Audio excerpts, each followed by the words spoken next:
whoa, this is incredible. And I flew around in big loop-de-loops. I'm up high, I'm looking down at the trees, I'm feeling the wind in my hair and just totally going for it. I felt like I'd unlocked something super magical. Then I really did have the sensation. I was like, this feels to me like what it would feel like to be flying in the sky.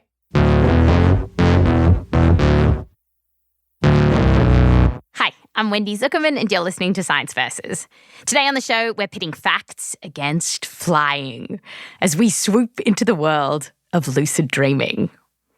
There are people that have a superpower where they know that they're dreaming and sometimes can even control what happens next. And in their dreams, people all over the world are saying, okay, great, let's fly.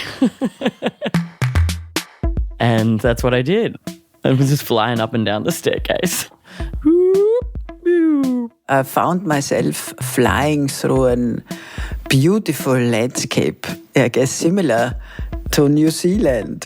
And the insanely almost magical thing about lucid dreaming is that people who do this will tell you that it feels real. It's not like closing your eyes and imagining that you're flying or doing whatever. You're really there. It feels so real. You're like, how is this possible? It feels so real. And you can hear, you can smell, you can even taste. I've had lucid dreams where I've just gone to a banquet and just tried all the different foods on the table. I could also have superpowers and go on epic missions into outer space. And it was just this playground in your own mind. A playground to be whoever you want to be. And for some folks, this isn't just a bit of fun. They're also trying to use lucid dreaming to improve their mental health, overcome fears, and to understand themselves better. That's how my friend Archer used lucid dreaming.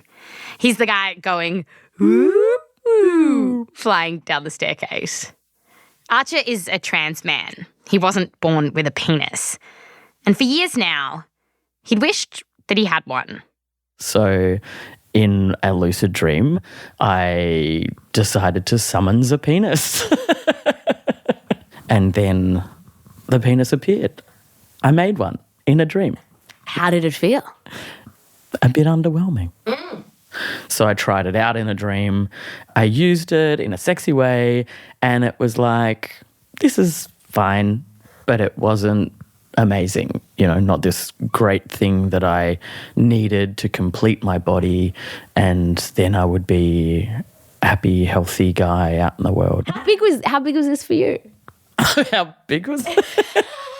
How big was the moment? Arch. That was one part of a healing process for me. And now I'm in a place where, actually, now I don't really want a penis anymore. That's just for me. Obviously, it's really important for some people.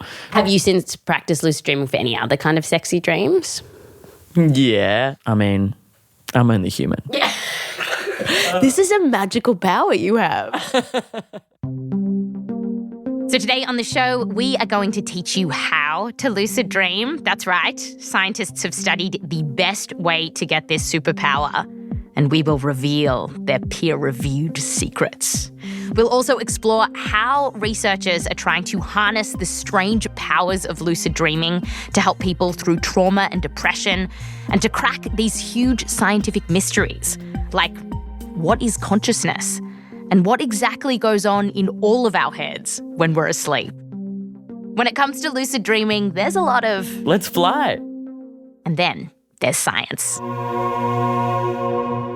Science versus lucid dreaming is coming up just after the break.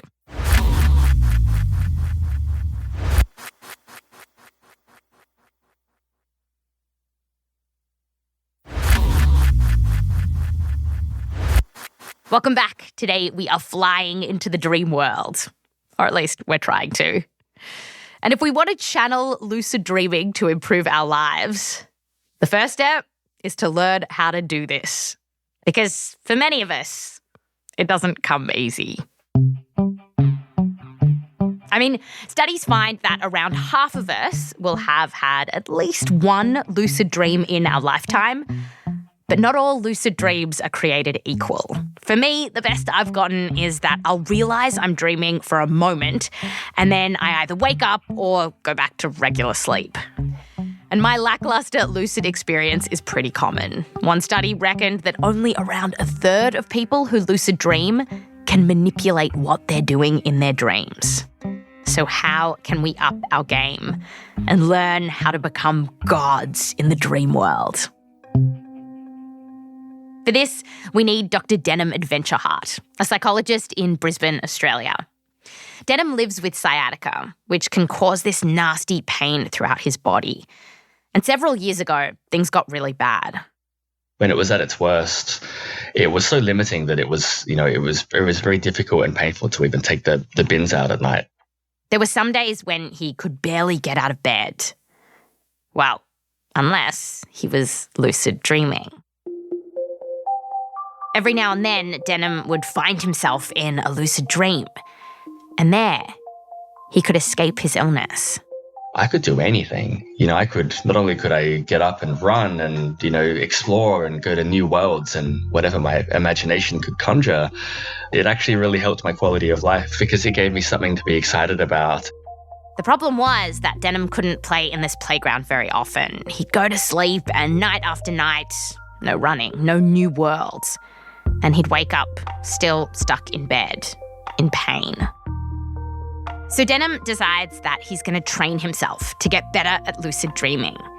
And he gets really into this thing called reality testing or reality checks. And these are huge in the lucid dreaming world. I mean, just ask Christopher Nolan about it. It was in Inception. So to understand how this could work, it's helpful to know that often people will spontaneously have a lucid dream because they'll be stuck in the middle of a dream and something really weird will happen that makes them think, what, this has to be a dream. And voila, they're lucid. And so reality testing is all about trying to hack that process.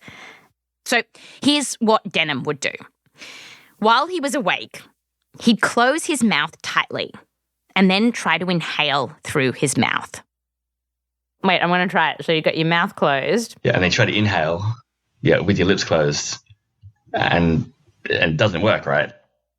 If you think you're doing this, you're actually breathing through your nose. So the fact that you can't do it tells you that this is not a dream. You are awake and listening to this podcast. But Denholm had read that in dreams, you can breathe through a closed mouth. And that was true for him. It almost always will feel different. You can feel this sense of closed lips, but at the same time, you can feel the air just entering your lungs and breathing in through your mouth at the same time. Really? Yeah, it's really bizarre. Another super popular reality test is trying to poke your finger straight through your palm. Obviously, while you're awake, it doesn't work. But in the dream world, people say that your finger does go through your palm. And so the idea here is that you will do these reality checks tons of times throughout the day. And because most dreams are reflections of the stuff that we're doing throughout our day, you hope that then in a dream, you will also do a reality test. And when you feel that air moving through your closed mouth, or you see your finger slip through your palm, then you'll realize this is a dream. And you'll be lucid. And so it's almost like trying to prime yourself to accidentally discover that you're dreaming. You realize, I'm in a dream. That's the moment of lucidity. So Denholm is sick at home, and he's doing these reality tests a lot. Oh, geez, I went pretty overboard with it. I probably was doing it hundreds of times a day at some of those periods. But it was strange because he wasn't having that many lucid dreams. And so was it frustrating? Super frustrating. I know how amazing these experiences are, and I know that I can access them, but they're just not coming as often as I would like. So it was incredibly frustrating. So Denholm starts thinking, what's going on here? Is it just me? And being a scientist, he decides to study it.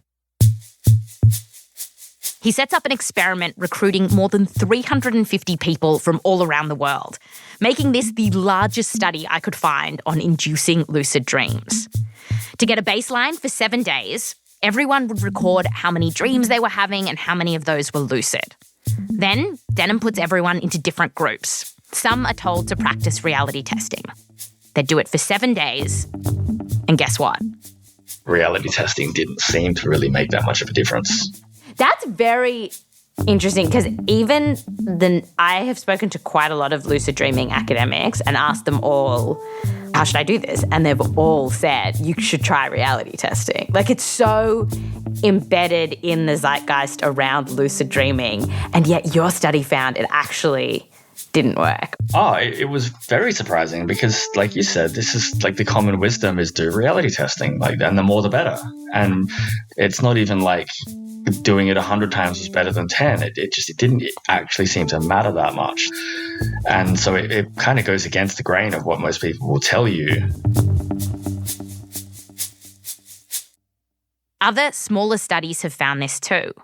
On average, we can't see a statistical link between reality testing and having a lucid dream.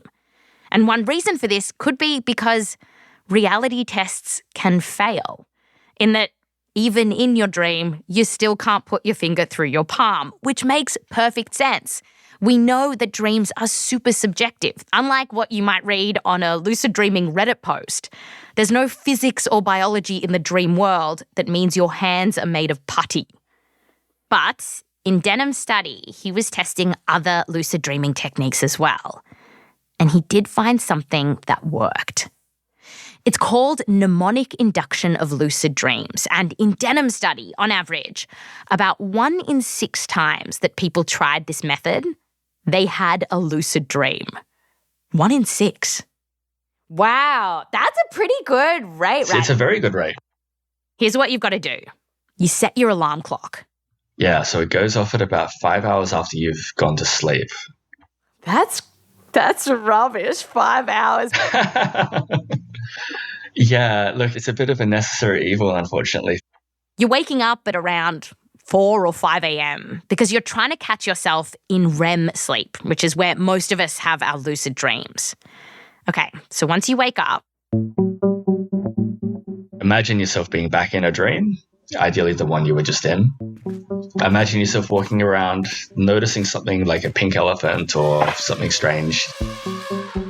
So you're trying to remember the dream that you were just in. You're visualizing yourself being back there.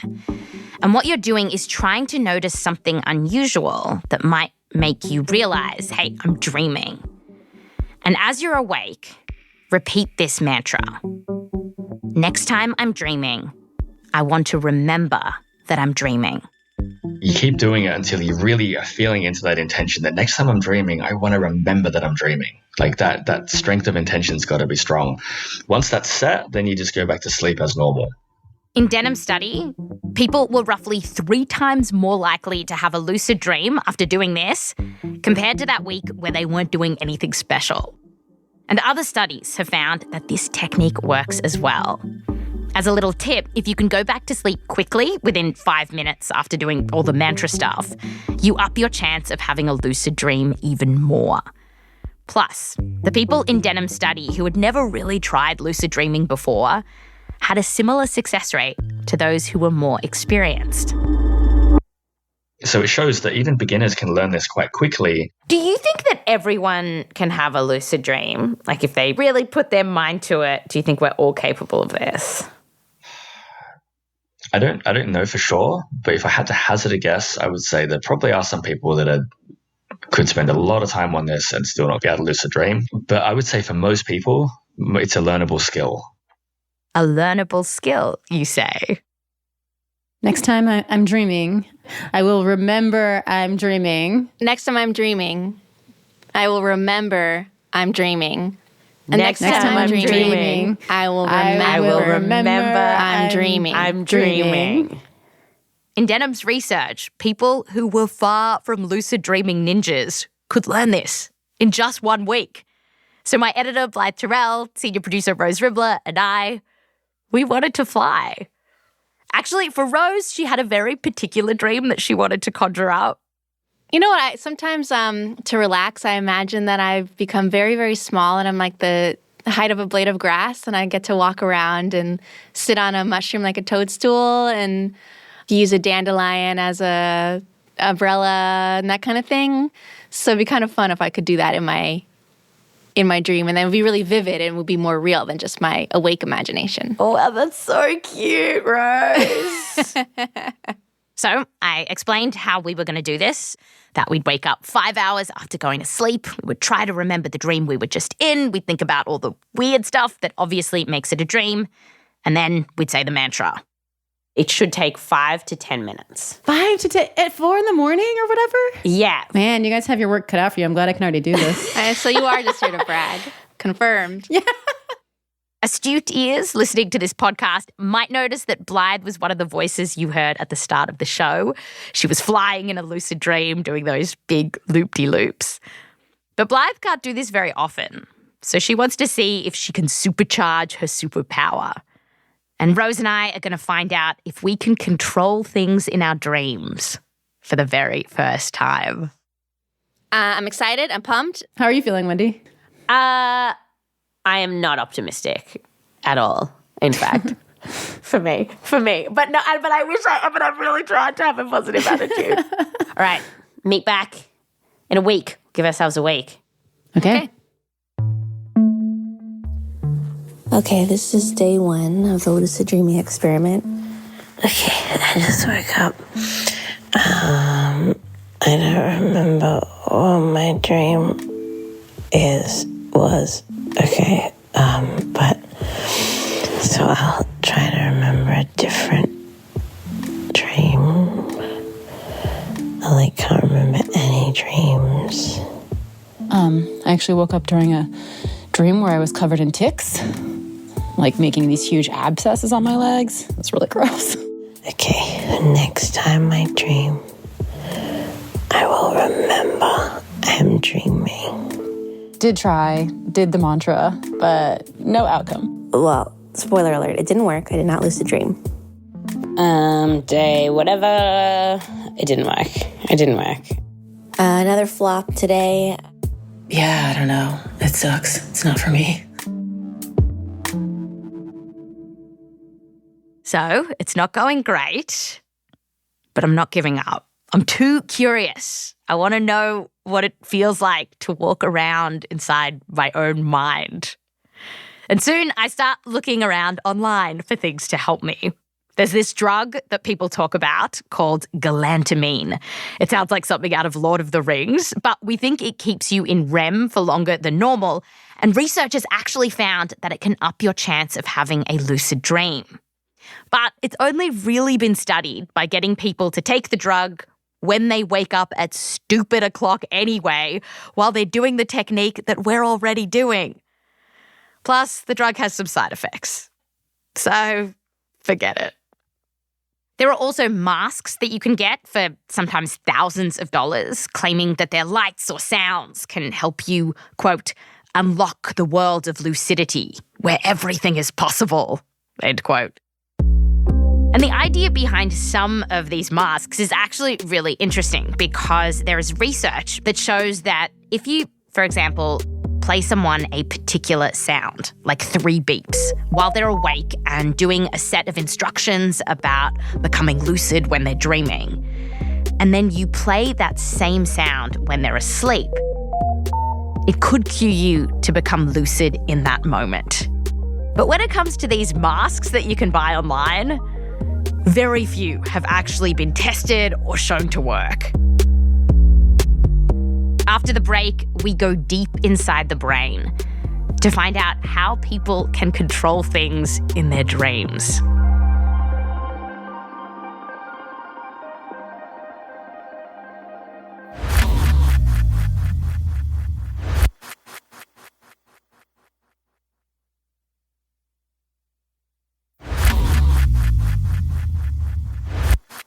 Welcome back. Today on the show, Lucid Dreaming. And now, let's find out what is happening in our brains as we go on these grand adventures and have a lucid dream. So if you want to know what's going on in someone's brain as they're lucid, you first have to know the moment that that person who is fast asleep has become lucid. But they're asleep, right? They can't tell you. Well, decades ago, researchers worked out a kind of bonkers way to do this. And I talked about it with Dr. Başak Türker, a cognitive neuroscientist at Paris Cité University. So she told me that lucid dreamers will come into a lab, Tell them to sleep. And if they are having a dream that they're aware of, that a lucid dream, they can send us a signal. and the bat signal that researchers chose is that the lucid dreamers would move their eyes all the way to the left and then all the way to the right. And they do that a couple of times. And all the while, they'd have sensors on their face and head to detect eye muscle movements and to make sure that they were sleeping. And with this idea, which is, for me, it's incredible, they actually managed to show that sleeping people were actually sending the eye signals to tell, I'm having a lucid dream. With this bat signal, scientists can now probe what's going on in someone's brain while they're lucid. Which brings us to the story of Başak and a lucid dreamer who we'll call AC. AC has narcolepsy, which is a sleep disorder where you fall asleep randomly throughout the day. And for reasons we don't fully understand, it's linked with lucid dreaming. So this illness comes with a superpower. You also become a great lucid dreamer. So he was having a lot of lucid dreams and he would tell us about his adventures in the night. I basically spend like 1 or 2 hours of my day lucid dreaming. This is AC.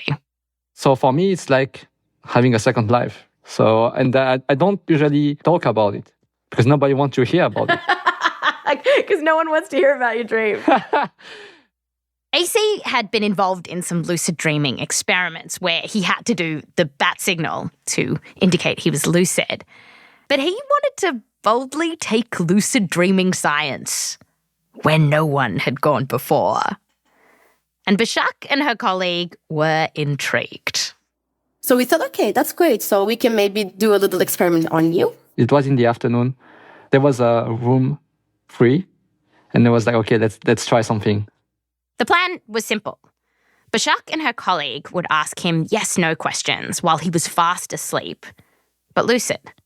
And he would try to answer them, smiling 3 times for yes and frowning 3 times for no. And this is something that for years, science had thought was kind of impossible.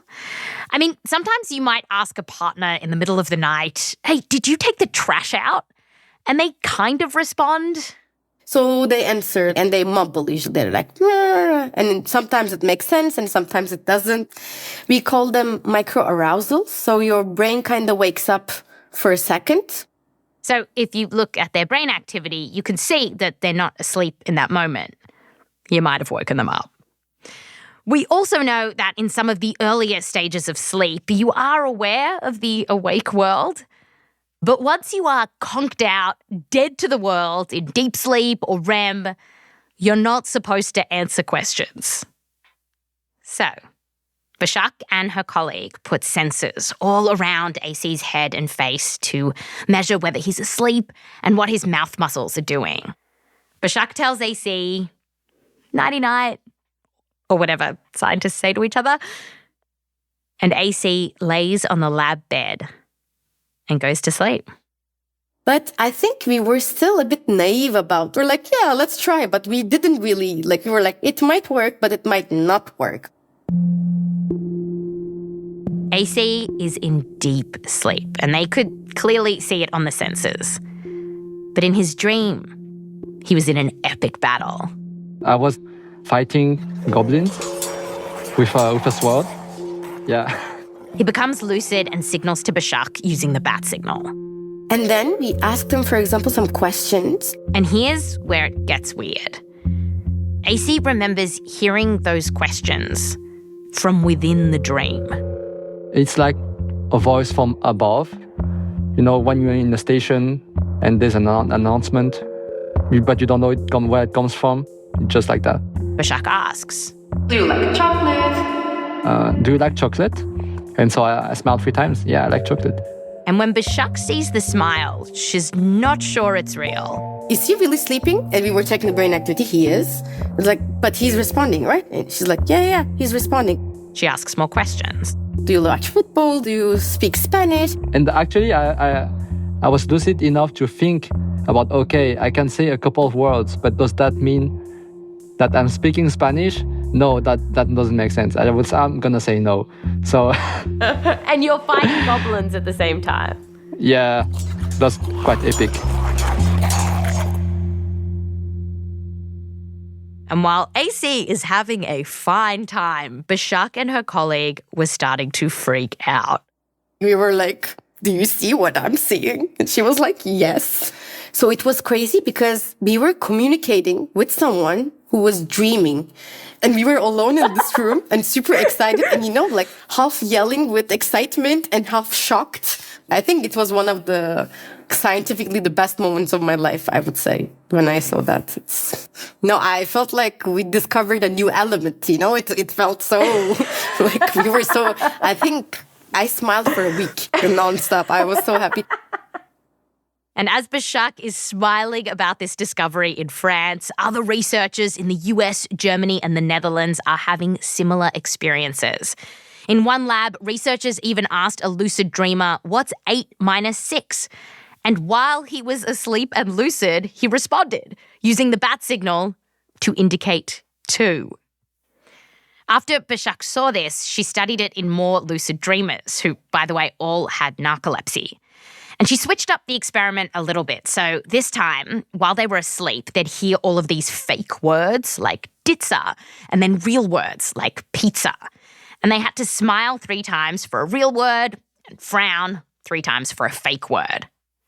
Now, sometimes they didn't respond at all, but a bunch of times they did, and they answered correctly. But then Başak noticed something weird. At times, they would answer the question accurately, smile or frown, while they weren't having a lucid dream.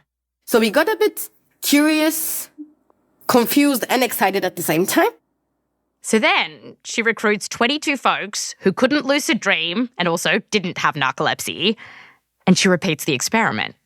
It's crazy, but they were also able to do the task. So they were indeed asleep according to their brain activity, but they were able to respond. Wait, so if I went to sleep now and you started asking me what's a word, pizza or pizza, chances are I would respond in like... There are chances. It's not all the time, but it looks like there are some transient windows of opening, let's say, in which participants respond and then they stop responding. But the thing is, the lucid dreamers were answering the questions a lot more often. Yes. So if you are lucid dreaming, you tend to respond way more. So this tells us that even when people aren't lucid dreaming, there are these small windows where parts of our brain can listen to the outside world around us and can even figure out whether a word is real or made up, which upends what many of us had thought about what was going on while we were sleeping. But there was something particularly special about what was going on in the brain of someone who was having a lucid dream. And that meant that those windows where they could respond to the awake world, they were open more often. And in Başak's study, she saw an important clue as to why this might be. When you're lucid, in our study, what we see is that your brain activity is more complex, more rich, and more rapid compared to when they were not lucid. But not so rich that they woke up. Exactly. It's like rich, but not so rich. Other research is helping us to explain how we can even have a lucid dream in the first place. We think a brain area called the prefrontal cortex is important. So normally when you're dreaming and not lucid, the activity in this part of the brain winds down, which Başak says might explain why weird things can happen in your dream, and that's fine. In a dream, you might have your mom that transforms to a cat and you wouldn't be shocked. You'll be like, oh yeah, my mom's a cat now, it's okay. It's because probably your frontal cortex is a bit deactivated, so you don't get shocked by these. But we think, based on limited evidence, that while people are lucidly dreaming, this critical area of your brain is more awake. Which allows you to detect anomalies in your dream and be like, oh, this is a dream because this doesn't make sense. This wouldn't happen in everyday life. And because lucid dreaming is this hybrid state of consciousness, between being asleep and awake, researchers like Başak now want to use lucid dreaming to help us understand what consciousness is at all, which remains, according to one review, quote, one of the largest lacunas in scientific knowledge. And to save you the time, I Googled it, and lacuna means unfilled space. And just quickly, some lucid dreams can actually be felt throughout your whole body. Like, if you ask lucid dreamers to hold their breath in a dream, you can see that air stops flowing through your nose and your blood oxygen levels drop just slightly. In another study, someone had an orgasm in their lucid dream, and researchers could measure more blood flowing to her vagina. So, how close are we at Science Versus to having what she's having? A week has gone by, and by now, have we unlocked this hybrid state of consciousness? Everyone say yay if you've had a lucid dream. 1, 2, 3.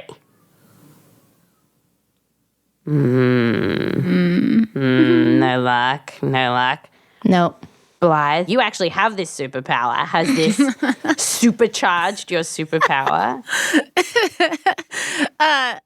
0% supercharged. Like, I feel like it is actively draining my will to live. Oh, no. What's going on? If I wake up in the middle of the night, it is very, very hard for me to go back to sleep. I feel like my brain, once it's awake, it's like, ooh, I'm awake. Would you like to think about 10,000 problems or like 4 weird things you said yesterday? Maybe 5? We can keep going. Inside my head, I am just like, yeah, no. I was like, I actually do not think this is probably worth it for me. Wendy, how has it been going for you? Something strange happened. Ooh. So let me tell you, I woke up and had been in the middle of this dream where me and where there was this sort of creepy oval. I'll just jump in and spare you the pain of listening to too many of my dreams. So basically what happened is that I woke up from this dream where a bunch of bonkers stuff is going on. I was getting attacked by bats. And just as Denholm's study suggested, I tried to think of all of the wacky things that clearly made this a dream. But in that moment, in the middle of the night, I couldn't think of any reason why it was obviously a dream. And then I went back to sleep. The next night, another dream. This time, I'm in a tunnel on the beach about to drown, and I've got my laptop. I wake up and, well, as I told Blythe and Rose, and the same thing happens. What about this was clearly a dream? And I'm like, well, there could be a tunnel. I could have brought my laptop to the beach. And the second time it happened, I realized maybe I was sleeping the whole time. What do you mean? Like, you think you were trying to lucid dream as part of your dream? Like, in your dream, yes. What? I think maybe both times I didn't actually wake up. You just dreamt that you woke up. And you dreamt that you tried to lucid dream? Wow, this is so meta. if I was asleep the whole time, this is known as a false awakening. And curiously, academics have actually written about this phenomenon where your dreams try to convince you that they're actually not dreams. AC says for him, this happens all the time. It's the people in his lucid dreams who tell him, this is not a dream. Like, what the f***? This is ridiculous. And I don't understand why the dream tries so hard to convince me that it's reality. And Denholm and Başak told me that when you think about the neuroscience of lucid dreaming, in a weird way, this kind of makes sense. The state that the brain is firing in when you're in a lucid dream, it's like a tightrope walk between normal waking consciousness and normal non-lucid dreaming. But that's a difficult state for the brain to maintain. It almost like wants to tend towards either just waking up or falling into non-lucidity. So maybe it's a way your brain to get back to this, its natural state. But yeah, I don't know. That's very insane that your dream characters would tell you this is real life. I know. Exactly. It's completely insane. Okay, our next question. Can we use lucid dreaming to help us in our lives, to be happier people? Well, in one survey, many folks said that having a lucid dream helped them when they were feeling depressed or low. One person said that after a lucid dream, they could have this happy and beautiful experience that would stay with them for days.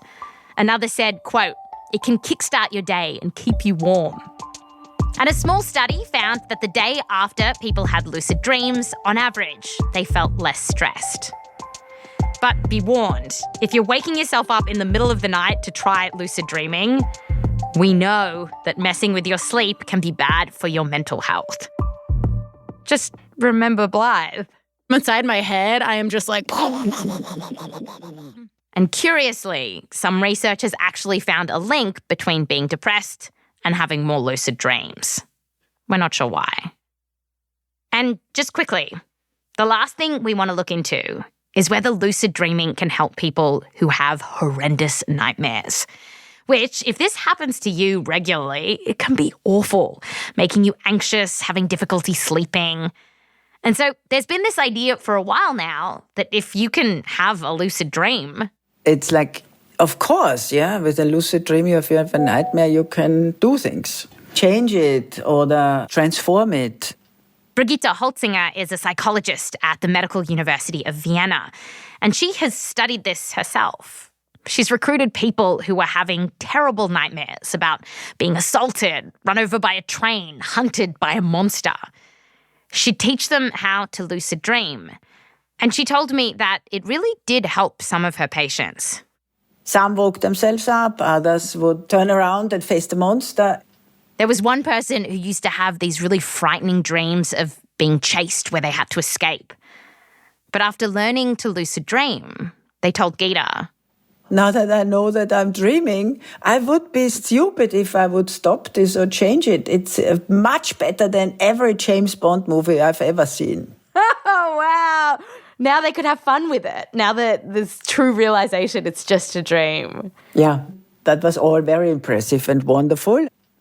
But unfortunately, the evidence that lucid dreaming can help loads of people conquer their nightmares, it isn't so impressive and wonderful. We now have several rather small studies, including Gita's, and there's a new one that's been making headlines, that show that after getting people to try lucid dreaming, they do report fewer nightmares. But these studies combine lucid dreaming with intensive therapy. And it's really hard to tease out what's doing the heavy lifting here. Plus, surveys find that even when people become lucid in their nightmares, they often can't change what's happening. So they'll be stuck in this terrifying dream. And just knowing this is a dream, it's not real, that isn't necessarily that helpful. In fact, in a survey including more than 30 US veterans with PTSD who could lucid dream, only 3 said that they felt relieved to know that they'd been dreaming. Many just felt anxious about it. So even this superpower has its kryptonite, its limitations. But despite that, just like Superman, I still wanted to fly. I switched up the lucid dreaming method a little bit just so I could sleep better, but kept trying. And still, the closest I'd gotten is realizing that I'm in a dream, but then getting too excited and waking up before I could do anything. I talked to Gita about it, who gave me one final piece of advice. Almost everybody experiences that. You get so exhilarated. Oh my God, this is now happening. Boom. And you get up, you wake up. Yeah? Exactly. Yes, I know. Of course, I had those as well. to me, it is like learning how to skate. Yeah, you have to get your balance. Eventually, you will be able to keep that balance and ride that wave. Just be patient and persistent. All right. But it'll happen if you keep doing it.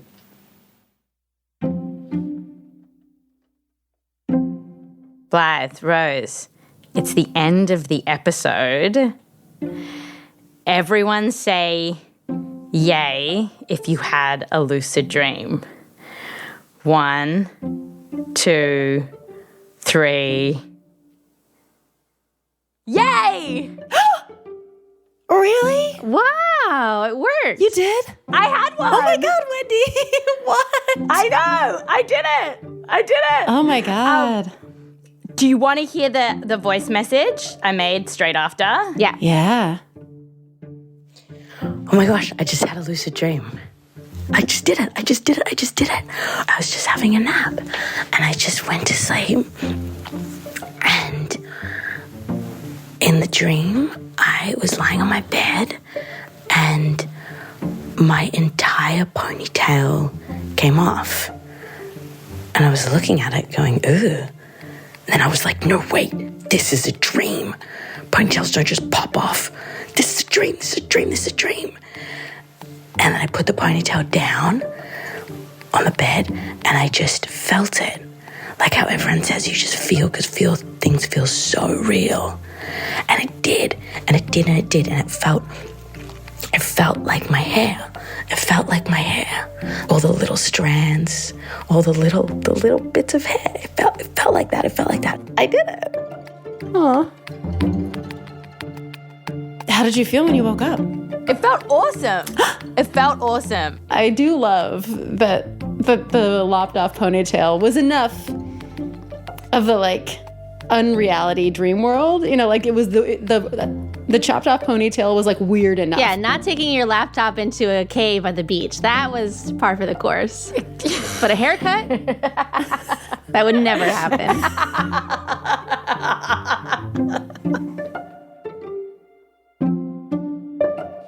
That's Science Versus.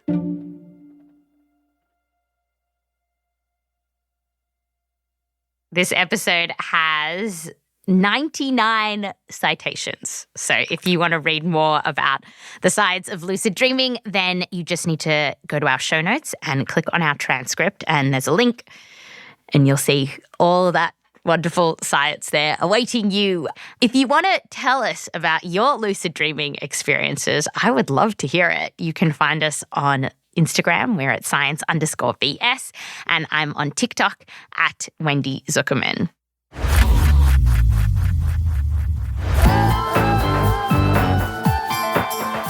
This episode has been produced by me, Wendy Zuckerman, with help from Rose Rimler, Michelle Dang, Meryl Horn, Joel Werner, and Akedi Foster Keys. We're edited by Blythe Terrell. Fact-checking by Erica Akiko Howard. Mix and sound design by Sam Baer. Music written by Bobby Lord, Bumi Hidaka, So Wiley, Peter Leonard, and Emma Munger. Thanks to all of the researchers that we spoke to for this episode, including Dr. Karen Conkerly, Dr. Benjamin Bard, and Professor Ken Paller. Also, a big thanks to the Zuckerman family and Joseph Lavelle Wilson. Science Versus is a Spotify Studios original. Listen to us for free on Spotify or wherever you get your podcasts. If you are listening on Spotify, then follow us and tap the bell icon so you'll get notifications when new episodes come out. And if you like the show, please give us a 5-star review. It really helps people find the show. I'm Wendy Zuckerman. Back to you next time.